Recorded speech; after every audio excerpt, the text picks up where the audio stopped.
If you're a pop culture junkie who loves TV, film, music, comedy, and other really important stuff, then you've come to the right place. Get ready and settle in for Classic Conversations, the best pop culture interviews in the world. That's right, we circled the globe so you don't have to. If you're ready to be the king of the water cooler, then you're ready for Classic Conversations with your host, Jeff Dwoskin. All right, Anna, thank you so much for that amazing introduction. You get the show going each and every week, and this week was no exception. Welcome, everybody, to episode 340 of Classic Conversations. As always, I am your host, Jeff Dwoskin. Great to have you back for what's sure to be an out-of-this-world episode. My guest today coming to us all the way from Australia, Jane Badler. You loved her as Diana on V, the miniseries, The Final Battle, the TV show. We're diving deep into V and so much more, and that's coming up in just a few seconds. And in these few seconds, do not miss my amazing deep dive with Stanley Livingston. Chip from My Three Sons was here last week. So much nostalgia packed into one episode. Could barely contain it. You're going to love it. You know what else you're going to love? You're going to love my conversation with Jane Badler. She's amazing. We talk V, Falcon, Crest, the Mission Impossible reboot, and so much more. And that's coming up right now. All right, everyone. I am excited to introduce my next guest, actress, recording artist, best known as Diana on V. One of my favorite shows of all time. I'm so excited to have on the show Jane Badler. Hey, Jane. Hello. Thank you for that beautiful introduction. I loved it. V, I wanted to dive into V and kind of dive into all your career and goodness. V has a special place in my heart. I just rewatched it all. Well, the two miniseries. So it's just one of those things. It was one of those things that I remember because I watched with my dad, and it was like, it was so great. It was something we did together. So it has a special place in my heart. I interviewed Kenny Johnson once. We kind of dove into it a lot. And so I do want to kind of just start with, before we go back in time, TV Guide. Yeah. Named Diana. Your character, Diana, was ranked number 5 in TV Guide's list of the 25 greatest sci-fi legends. That's pretty cool. That's just incredible. Wow. I love that so much. I forgot about that. When was that? When did they do that? That was the August 2004 issue. Wow. So that was like 20 years after. Yeah. That's pretty incredible. It is incredible. I thought you might be like, oh, I wonder who else was on that list. So I found the whole list. Well, I don't need to know everyone, but I wouldn't mind knowing who was before me. Yeah, of course. You were just edged out by George Jetson. George Jetson? Well, it's a very interesting list. That makes me not so happy to be number 5. But anyway, now let's see. Number 1, was it Joan Collins? Number 1 is Rod Serling from The Twilight Zone. So that's respectable. That is respectable. The Star Trek crew is number 2, and Uncle Martin from My Favorite Martian was number 3. But you beat out Elf, you beat out Fox Mulder, you beat out a lot. It's still fun. It's still awesome. It just, like you said, 20 years later to be popping on the list. Gosh, it'd still be, it's just amazing, the longevity of that series. It's incredible. Yeah, it's been 40 years since I think V, The Final Battle came out. I think it's like literally, as we're taping this, I don't know when it's released, but like literally 40 years, like when it aired. My God, so crazy, isn't it? Oh my God, I can't believe it. What's crazy is like I remember like it was yesterday watching this show. I mean, it was so great. But all right, let's build up to that. When did you know you wanted to act? What's your origin story? Well, I think that, for me as a child growing up, I loved fantasy. That was, I used to pretend I was Cleopatra and I would have all these men, kind of bowing to me. I don't know why I had that. That was what I loved. And I think coming from a home, my parents were divorced, and I really wanted to make good in the world. I wanted to do something and really be famous. I thought I wanted to be famous. So I always acted. That was kind of a fantasy for me. And then I got into Northwestern as a theater major, one of the great schools. And so when I graduated, that was what I was going to do. And I went off to New York on my own and said, I'm going to be an actress. Yeah, at the time it was really brave. I didn't know a soul there, but it was just this burning desire I had inside me. When you were in New York, did you start out in theater? That's a great question. I started out doing a lot of commercials. I became the commercial queen. I worked with O.J. Simpson on Hertz Rent-A-Car and Bob Hope. We did a commercial together, and I did just, Arid Extra Dry, English Leather, Playtex Bra. And then I did theater, and I would do summer stock. As you know, theater in New York often starts outside of New York, and they try it out and then bring it in. And I did The Fantastics, which was one of the longest running plays off Broadway. And then I got my first soap opera, which was kind of destiny because that pulled me out of theater into television. You were also in pageants, right? You were Miss New Hampshire, and you were in the Miss American pageant. Where does this fall in that timeline? Is this? I think I was in when my mom said to me, look, I was getting a little rebellious. I was 17 and my mom was worrying, and she was a single mom and we had 4 kids. She said, why don't you join the Miss Manchester pageant? That was the last thing on my mind. And I had just moved to New Hampshire, so I didn't even know anyone. I just showed up and did the Miss Manchester, and I won. And then I went on to Miss New Hampshire and won that. And suddenly, oh my God, here I am, a beauty queen. It was the last thing I was thinking about, and cutting ribbons and on floats and all that stuff. And it was kind of a strange thing for me to be doing at that time. Then I had to prepare for the Miss America pageant, and it was a very big deal for me at that time. It taught me a lot about discipline, and I got to sing. I got to hone my singing skills. Yeah, it was good. It was really good at the time. Do you remember the question they asked you? Don't they always ask a question? Jane, how would you solve world peace? That's exactly what they asked. How would you solve world peace? That's the regular question. Or what good would you do for the world? And you practice it, of course, before you go on. But the girl that won that year, she was Miss Wisconsin, and she was anti-abortion and a Christian. I mean, that's where the world was at. That was 1972 or 3. Yeah, I just remember, God, they ask you the question, how would you solve world peace? An 18-year-old beauty queen. I love it. That's so fantastic, isn't it? That's amazing. I know, it's crazy. But yeah, when I went to Northwestern, it's like everyone knew who I was, Here, this was a great theater school, snobby theater school. And I walked in and, hey, Miss New Hampshire. It was pretty funny. It sort of followed me. You do all the commercials. Did you know OJ at the time, or you were just in the same commercial? He was not notorious then. Oh, sure. Yeah, he was running through airports. Yeah.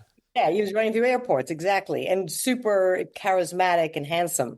I was very excited to work with OJ, at that time. He was a huge star. He acted, he had an air about him of very much self-importance.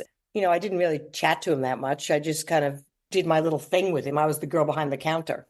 That's funny. No, I mean, everyone loved OJ. I mean, OJ was the best. I mean, he was great in the Naked Gun movies. It's just that's why it was such a shock, when he decided to kill people, allegedly. Oh my God, exactly. But I do want to say, the best commercial experience I ever had was with Chevy Chase. I did a commercial with him for an insurance company, and he came out to Australia to shoot it, and we were together for a week. We got very close. Not that close, but very close. And that was just, I'm always grateful that I got to work with Chevy Chase, because he was a very sensitive man who played beautiful piano, not at all how we think of him. Yeah, he gets such a bad rap. I mean, everyone says he's such a jerk and not a nice person. So it's nice to finally hear a good story. He was very nice to me. Yeah, one night he said, "Oh, do you want to come to play my suite?" And I did. And he asked for a baby grand piano in his suite. I walk in and he's playing a concerto for me or piano for me. And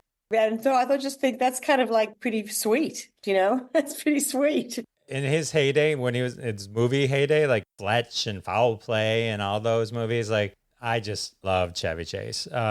So funny, so funny. All right, so and then you got to hang with Bob Hope too that you mentioned. That's pretty cool. Yeah, I don't have such a nice story about him. He wasn't very nice. I mean, he was an older man by then. I don't even know how old he would have been. Well, maybe he was 70s, which is, to me, that's not that old. But at the time, it was old. And he kind of he didn't engage with me. It was just him and I. And he read off a card, all of his lines. There was a card there, so he hadn't really looked at it. And I don't remember, I loved Bob Hope. He was one of my, Bing Crosby, Bob Hope. Those movies were my favorites growing up. I was a little starstruck and a little disappointed that I couldn't sort of engage with him more. Maybe he was just older. Maybe it wasn't, he was just not as with it as he was. Yeah, maybe. Who would give up the opportunity to hang out with Jane Badler? Not, it's crazy, crazy. Well, I wasn't the girl then, I was just a young girl trying to make it in the big bad city. Is Badler your maiden name? Like, is that your real name or is that stage name? Guys? Oh, no, God, who would pick that name? No, sorry. I would pick a much more interesting name like, Lacey or I don't know. Badler is definitely my real name. Yes. I just asked because it's funny because you've gone on a villainous role. Yeah, it's just, some people say you grow into your name. I'm like, oh, I wonder if that's her real name. That makes sense. Okay. I mean, I didn't see anything that said it wasn't. So I figured I'd ask. Exactly. It's funny, right?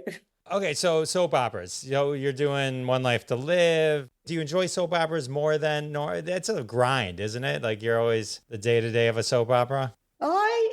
Did I enjoy it? I think it was just one of those kind of things that really kind of throws you into the fire as an actor. And especially a young actor, when you've got to come up with the most extreme emotions very quickly and learn sometimes 20, 30 pages of dialogue a day. I mean, you're doing an hour show a day.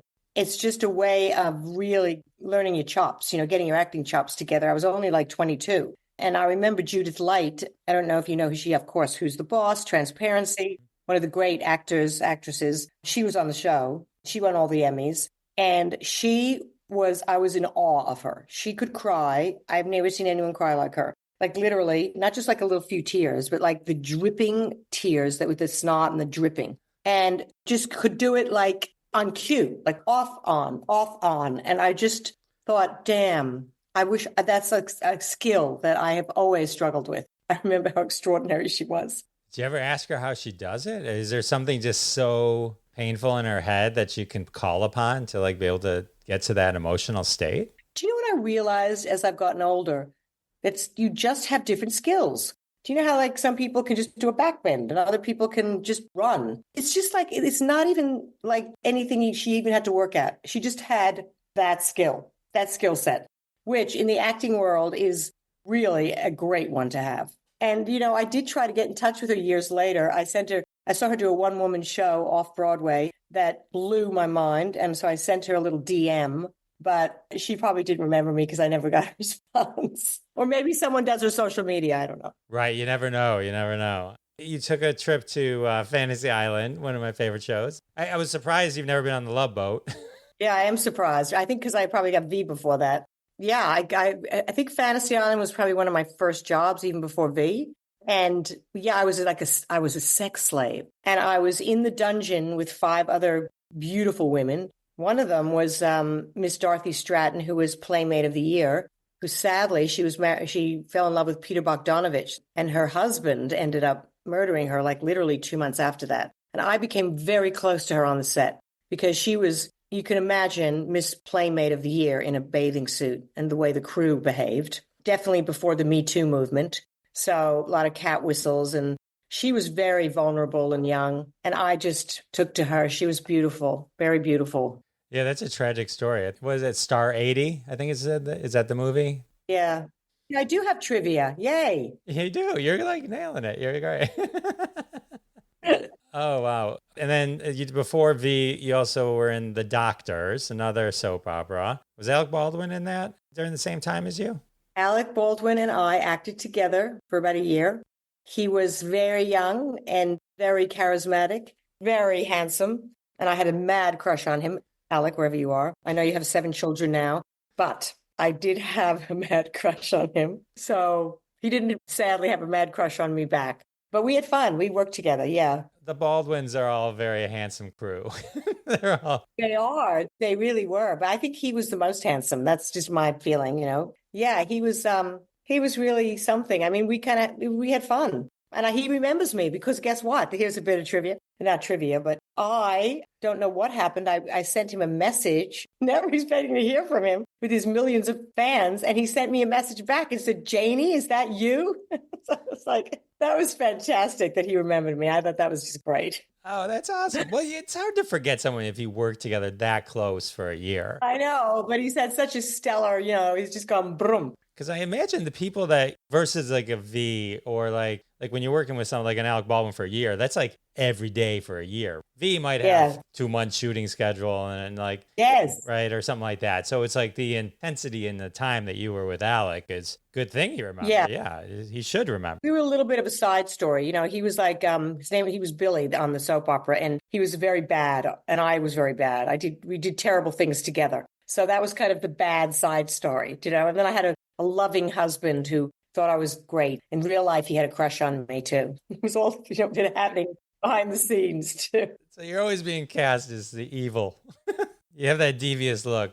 All right, so the role that kind of blew up V, Diana on V, how did that come about? How did you find out about this? How did you audition with, you know, who were you up against? Like, do you remember, like, what do you remember about just landing the infamous role that would later land you as number 5 on TV Guide's top?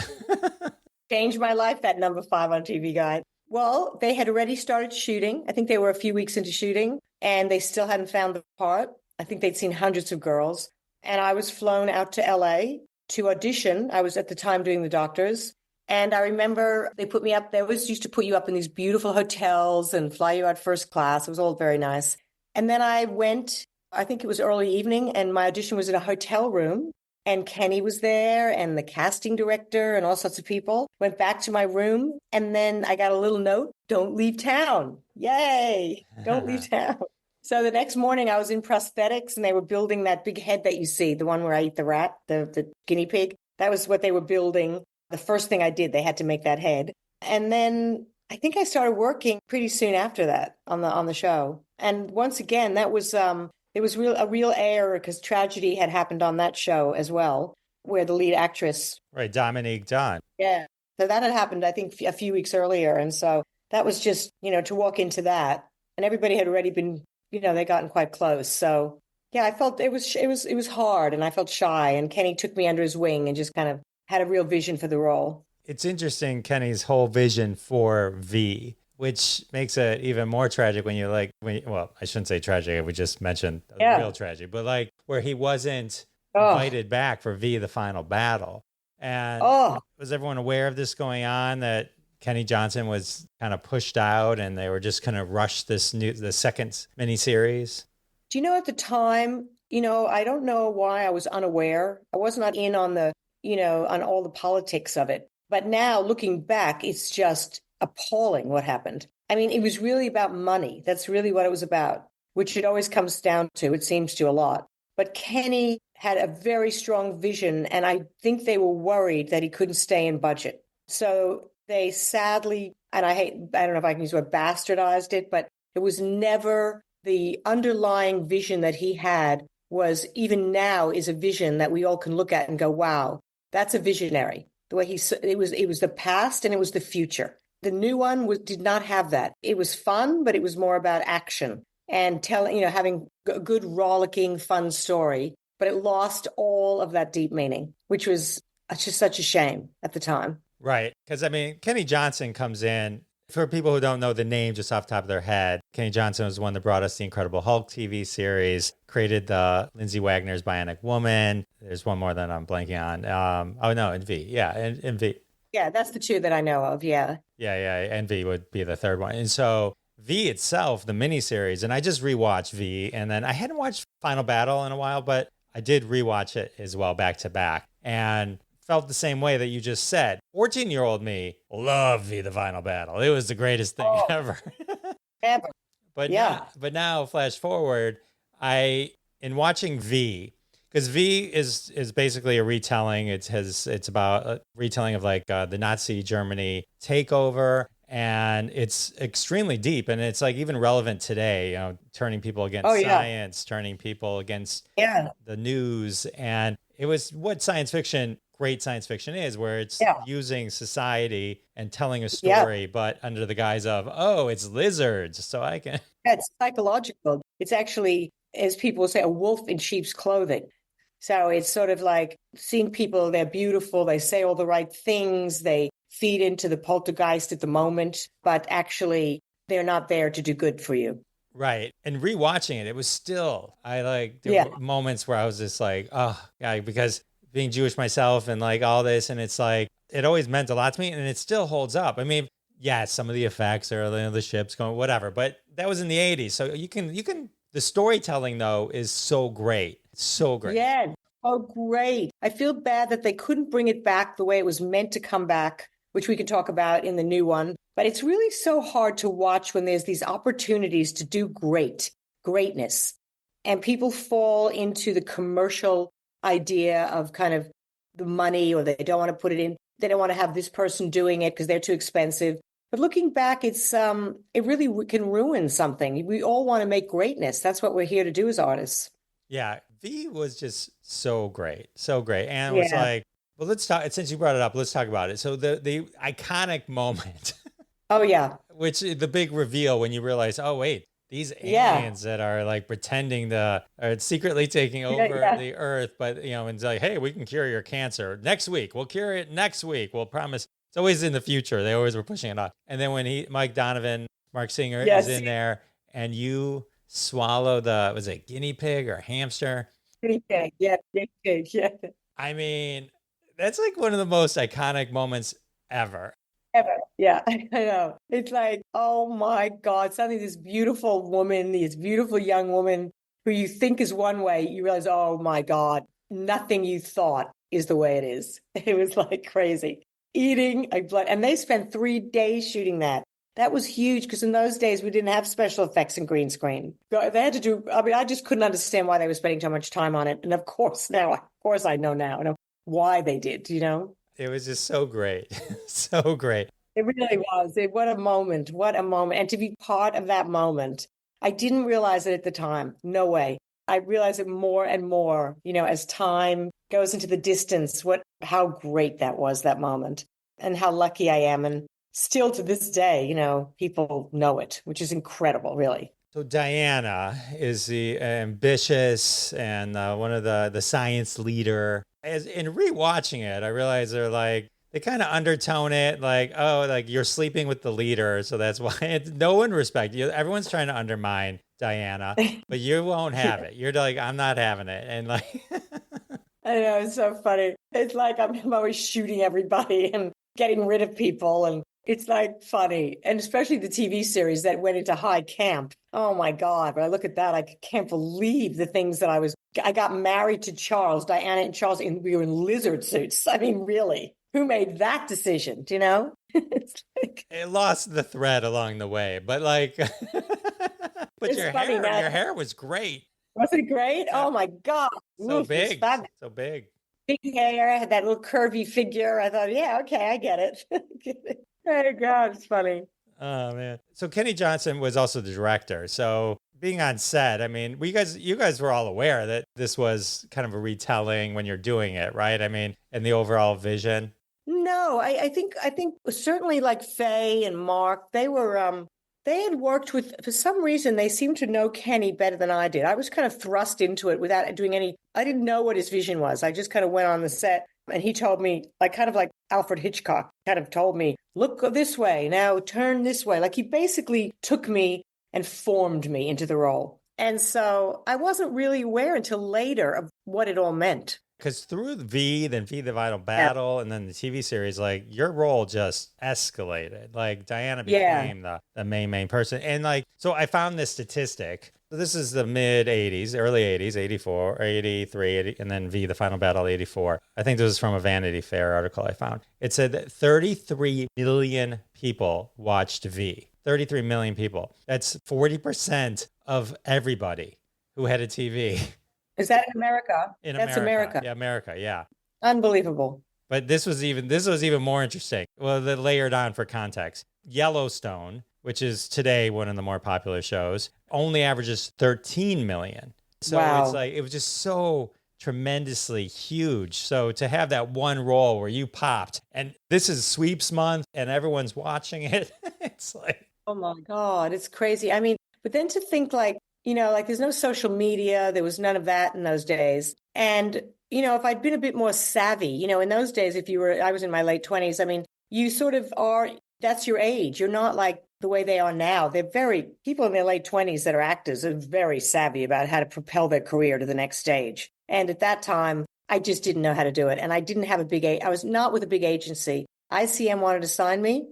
and I walked in to fire my agents, and they would not let me. They got hysterical. They slammed the door and bullied me. So, it was a different time because that role really should have propelled me into, doing the big Marvel pictures or something. Right. Yeah. But I mean, not everyone gets that role that 40 years later, people are like, oh, yeah. I have to be so grateful. But the problem is when and you can think of people who've had exactly what I've had, that one moment in time when they're propelled into superstardom, they're always trying to scramble to get that same role again, to get another role like that. And it just probably will never happen again, Yeah, I mean it's hard. It's sometimes it's like a catch-22, right? It is sometimes it's a blessing to get it one time. Some people never get it. Yeah. Yeah. So it's at least you had V, and then you had V, the final battle, and then the TV show, and then the reboot. Now, just to get out of timeline for a second, because I know you did a lot more, but just keeping with V for a second. So was it exciting to come back and play a version of your character, right? Because it's kind of like a version, right? It was still Diana, but now you're the mother of Anna, Morena, Baccarin. Who is Diana? Her name's Anna, but she was Diana. Right. An experience that was, let me tell you. That was my first American job, since I had moved to Australia. So we're talking, 30 years late, I don't know, 20 years. After I had not worked in America, only here in Australia, which is very different industry, I can tell you. No glamour, not the glamour you find there. Yeah, I really did get myself that role. They were not thinking of me. And I literally flew to California and pretended to be in California from Australia, not a short trip, and called the producer and said, oh, I'm in town. I'd love to meet you. And of course, he saw me because I was the original. And we met. When they met me, they were very open to suddenly going, oh, okay, this looks interesting. You still look great. And so they actually wrote the character in the following year. And I had to audition. I think I heard Angelica Houston audition for it. And I got the role. And I was in Vancouver for 4 months shooting the season. But it wasn't really that fun. It was very hard because they kept me in the bloody dungeon. They never let my character leave the dungeon to fight Morena, who I felt was doing bad, or to give my character, they made me good, but I wanted to be bad again. Like I wanted to, underneath that good, actually be just like her. And the only force that could save the world would be for me to fight her. But they just would not, politically, there was number 1 on the call sheet. I was number 10 or 11. If people out there don't know what that means, number 1 means you're number 1. And you get the best lines and you get the best role, and you're usually the star. So there's no way they're going to make number 11 on the call sheet kind of have a bigger role. So it was kind of frustrating, but then frustrating that it didn't go anywhere. And they brought Mark Singer on at the very, very end. Too late. They should have brought him on sooner. So I think they made a few mistakes in that series. But having said it, how great to have worked with the incredible, I can't remember it, Morena Baccarin. She's now in all the big Deadpool movies, and she's incredible. Yeah, she was good in that role. She had it was funny because she has like that real tall neck. Oh, long neck, and she looked alien-like. Yeah. And how good was she? Oh God, I loved how she played that role. Loved it. She was great. She was great in she was in Homeland the first season. Oh, I loved her in Homeland. Yeah, loved her. Yeah, and Deadpool. Oh, yeah, rocking Deadpool. You worked with Robert Englund. I don't know how many scenes you had with him, but the future Freddy Krueger played a very, very innocent and friendly alien in V. I always thought that was funny because you watch it and it's like he becomes like one of. Yeah, no, it's so funny. I mean, here's someone who. I mean, it wasn't like that role. I don't know if that role propelled him into the same kind of stardom, but he sure found it with Freddy Krueger. Right. Giving him a fantastic career. But I don't remember having any scenes with him. I felt, in a way, the Resistance, all the people that played the Resistance characters and then all the people that played the Visitors were quite separate. And every once in a while you'd come together.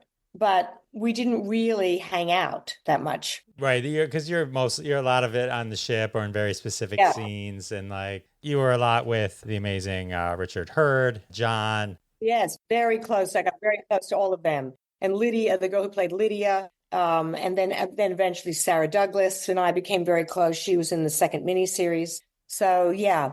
Close until you shot her.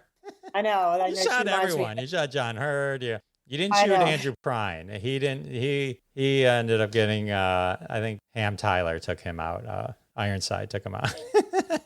That's right. Oh God, it was fun. Fun.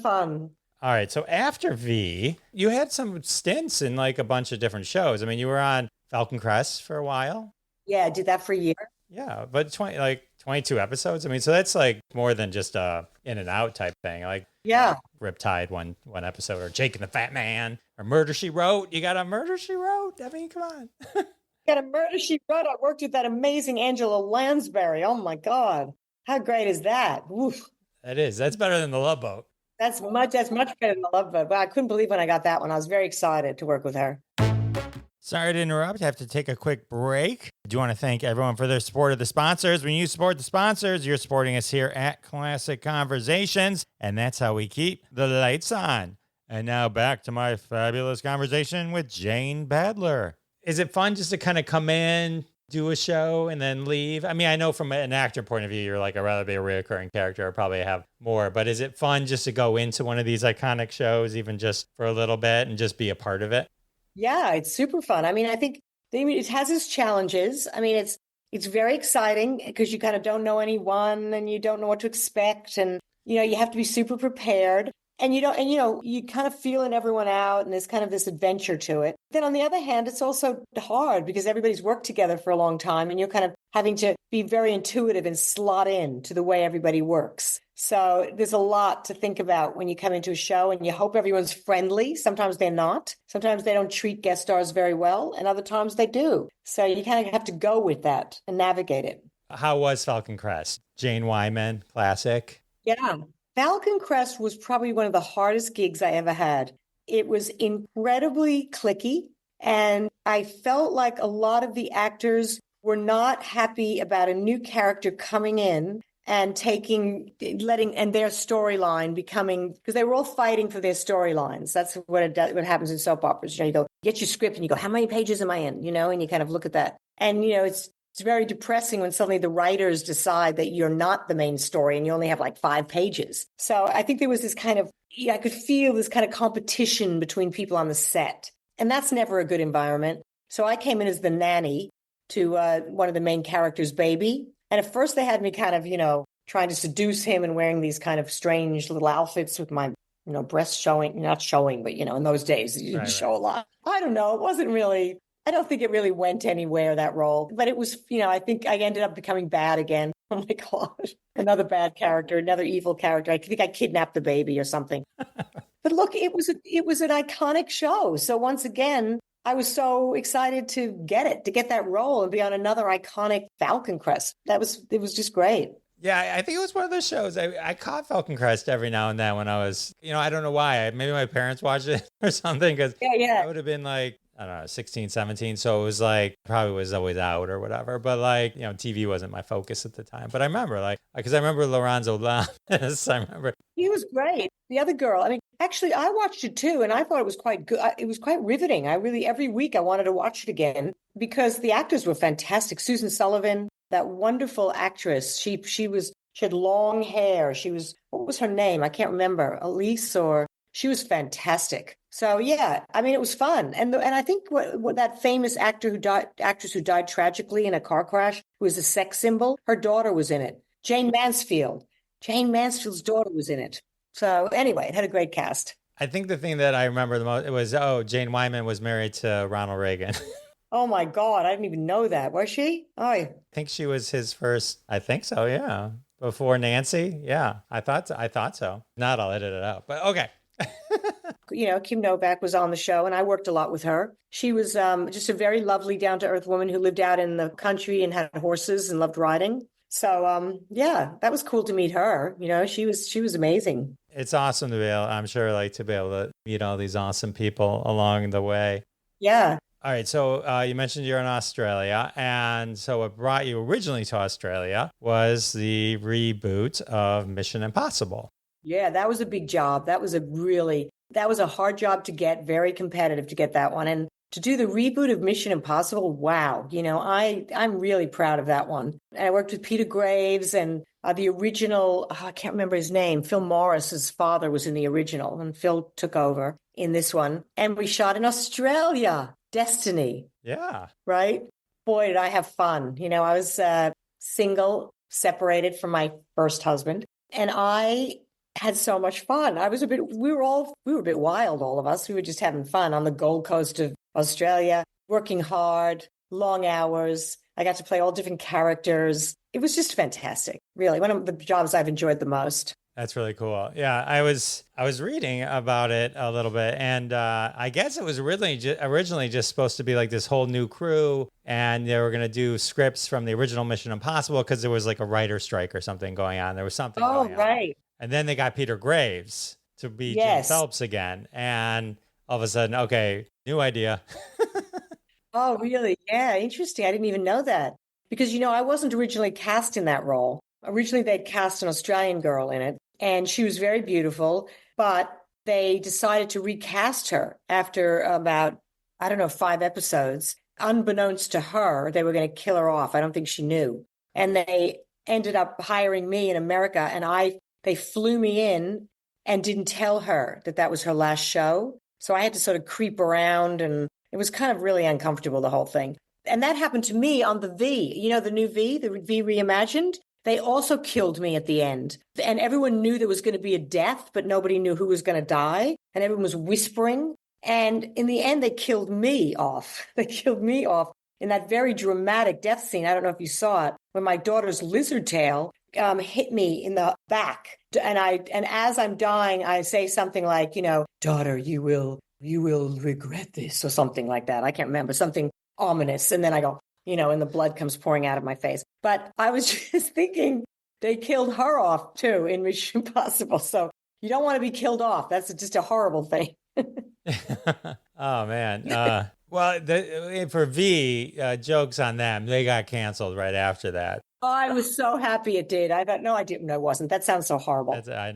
I know what you mean. They did you wrong, and you just they did me wrong. You weren't excited for them, but you just I wasn't exactly. All right, so you love being a spy. Mission Impossible is like Tom Cruise obviously keeps it going with the movies and stuff like that, but it's like there's something about Mission Impossible that I think Mission Impossible is one of the shows that like Lucille Ball, she like during the whole Desilu time, like it's amazing when you think like she was responsible for Star Trek also. Like some of these things that are like major franchises still today. Major. Wow. And it's funny because we did a second season, and then we came to Melbourne to do that, which is the city I now live in. And this is a great city, Melbourne, if you ever get a chance to come to Melbourne. And that's where I met my husband. So that's a whole new chapter. All right. So you're working Mission Impossible. Was your husband a fan of V? Did he know? He was like, oh, I'm dating Diana. No, he actually wasn't a fan. But I mean, it was just so glamorous. He was a Melbourne boy in business, and in the money markets. And, here I am, this glamorous, actress, lead in a TV series. And I think it was all very glamorous for us to meet. He was very handsome. And I think we just kind of connected. You know what I mean? Obviously. And so that's awesome. That's really cool. You never know where you're going to find love. If you're open, if your heart's open, you never know. So you were mentioning that Australia, that acting community, or that is not as glamorous as the United States. So I imagine the Mission Impossible one was mostly like an American production because it was an American production just trying to save money by filming in Australia, right? I mean, that was like, I think one of the first ones to do that. So was that a big shock for you? Oh, God, such a shock. I can't tell you. I mean, Mission Impossible was American and very glamorous. We all had our own trailers and got paid per diems and very spoiled. It was, I stayed in the most wonderful, glamorous hotel that they paid for, like a suite. I lived there for like months, 6 months. I mean, it was fantastic. Oh my God. Never have to do a thing. Not do your laundry, not clean your towels. It's just the best. And then when I started to work here, the first show I got was Cluedo, based on the board game Clue. I played Mrs. Peacock. And when that happened, I could not believe it. No one had dressing rooms. We all shared like a room that we got dressed in. Obviously, no per diems. It was hard. I mean, you just show up, you work. There's no special nothing, it's about the work. And I had to kind of rethink whether I wanted to be an actress. I go, okay, do I really love this? Because it was really different. I tell you, I'll admit, I never heard of Cluedo. And I was like, oh, this sounds amazing. Like, you think this would be a show that America would have stolen by now, or this idea? Yeah, yeah. Because the Clue movie it's kind of a cult classic in itself. Yeah. So I was like, it was funny because when I was like, oh, Miss Peacock, yeah, I can see that. What they did was it was interactive. So you do it's like the board game. You act out the scenes, and then the audience has to decide who they think did it. And then you have a panel and you all talk about the game. But the truth is, it was never done well enough. It was fun, but you have to really, do that very well. That's not easy to put, to kind of make really exceptionally good as the board game. But what a great idea. It was a great idea. Netflix toyed with something similar where I don't know if it was how it played out as in 1992, but in newer technology, Netflix had it like with the Kimmy Schmidt episode. And I think there was a Black Mirror episode where you could like choose where it would go. Oh, wow. Well, they did it in the UK and it was a lot more successful, Cluedo. And I think they called it Clue. I don't know. Maybe they called it Cluedo. Do you know how many murders you committed? I know the answer, at least according to IMDb. But God, let me say 5. Mrs. Peacock, you tied for the least murders with 3, and Colonel Mustard had the most with 6. Oh my God. So you're evil, but not as evil as some of the other ones there. I really wanted to be the glamorous Miss Scarlet, who got to wear all the sexy clothes. And, I was kind of the matronly Mrs. Peacock. Ugh, just because I was in my 30s now. Jeez. Oh. You're over the hill in Hollywood. Over the hill. You were in a big show there as well called Neighbours. And a villainous character, Diana, again. Jesus, can we be a little creative? Oh, well, it's so funny because I auditioned for that role. I had to audition as usual. God, when will come the day when I don't have to audition? But I remember auditioning for Diana, and I got it. That was exciting because, Neighbours is an iconic. This is where Margot Robbie came from, and, Kylie Minogue. I mean, there's lots of very famous people who came from Neighbours. So I was very excited to do that show. I did that for about 5 months. That was fun. Oh, you were in a movie that I just saw recently, Ricky Stanicky. Can you believe it? Ricky Stanicky, and I played William Macy's wife. Oh my God. Did you see that movie? I love that movie. And I will say you were great. William Macy was great. But somehow John Cena has become a gift to comedy. Isn't he fantastic? How good is he, John Cena, the wrestler? He is so good. I'm going to tell you, there was a day. I mean, the great fun for me wasn't a big role, but the fun was observing everyone because I got to really watch all these big stars and the director, Peter Farrelly, who directed Dumb and Dumber. And I would sit there, and there were days when they would just say, we're going to redo this whole scene where they gave John Cena a whole new page. He'd look at it and come on and know it perfectly. I don't know. He was unbelievable. There's a scene in that movie. I don't remember I used to have it memorized. I would tell people, if you only watch this scene. Not the one with the rabbi. Oh, that's funny too. Jeffrey Ross is funny, but the one where he's doing his lounge act. It's like 17 minutes in, and he's just doing all the different vulgar versions of the song as the different people. Oh, it was nice to laugh at a movie again and have a good time at a comedy. Don't need to laugh. I agree. Comedies are so good right now. So important. So important. So, and how was William H. Macy? I just think he is one of those consummate actors. I mean, I'm not just saying it. Everybody says nice things about everyone. But honestly, when I came on the set, I had this idea of my character because I didn't have a lot of lines. So I was going to really milk those lines. And the director came over and he goes, no, you just love him. Just love your husband. And as soon as he said that, William Macy was always holding my hand, putting his arm around me. Whenever we'd have close-ups, he'd go, come on, Jane, you're next to me. Come on. I was his wife. He really was into me. That's what actors have to do. They have to create these auras so you can believe you're in love with someone. And he knows how to do that. He's just a great actor. They had some funny running joke with him where he was doing this thing with his hand when he would speak. Yeah. Wasn't he fantastic? He was good. I loved William Macy in it too. I thought he was fantastic in it. And it's funny because I grew up watching with my kids Zac Efron in High School Musical. Oh, yeah. He's great. I mean, like, he was great in this, but then, like, the Iron Claw. Oh, yeah. He's a huge star. He's a superstar. Out of all of them, he was the big, he's a big star. Jane, talk to me about Comic-Cons. Do you do Comic-Cons? If I lived closer to America, I would absolutely do them because I get asked to do a lot of things. But you have to understand it's 20 hours, 24 hours for me to get to Europe. And it's for a weekend. They basically need you for a weekend.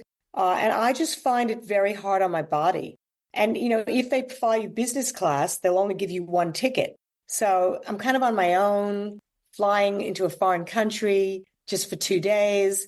It's really hard. And so I usually say no to them. But if I could, the last one I did was in Atlanta, Georgia. I did a very big Comic-Con there. And I can't remember, maybe it was 5 years ago. I don't remember when I did that one. But that was really, it's hard work. Let me tell you, it's hard work. People do it for the money. I think a lot of actors, and also they do it to kind of touch base with their fans, kind of feel their fans. And it's kind of a nice thing. So I wish I could do more. I really do.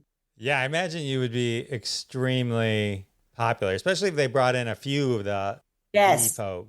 Yeah, that's what they did for that Comic-Con. They brought in Mark. Did they have Robert Englund there? I don't remember, but they had a few of us from V.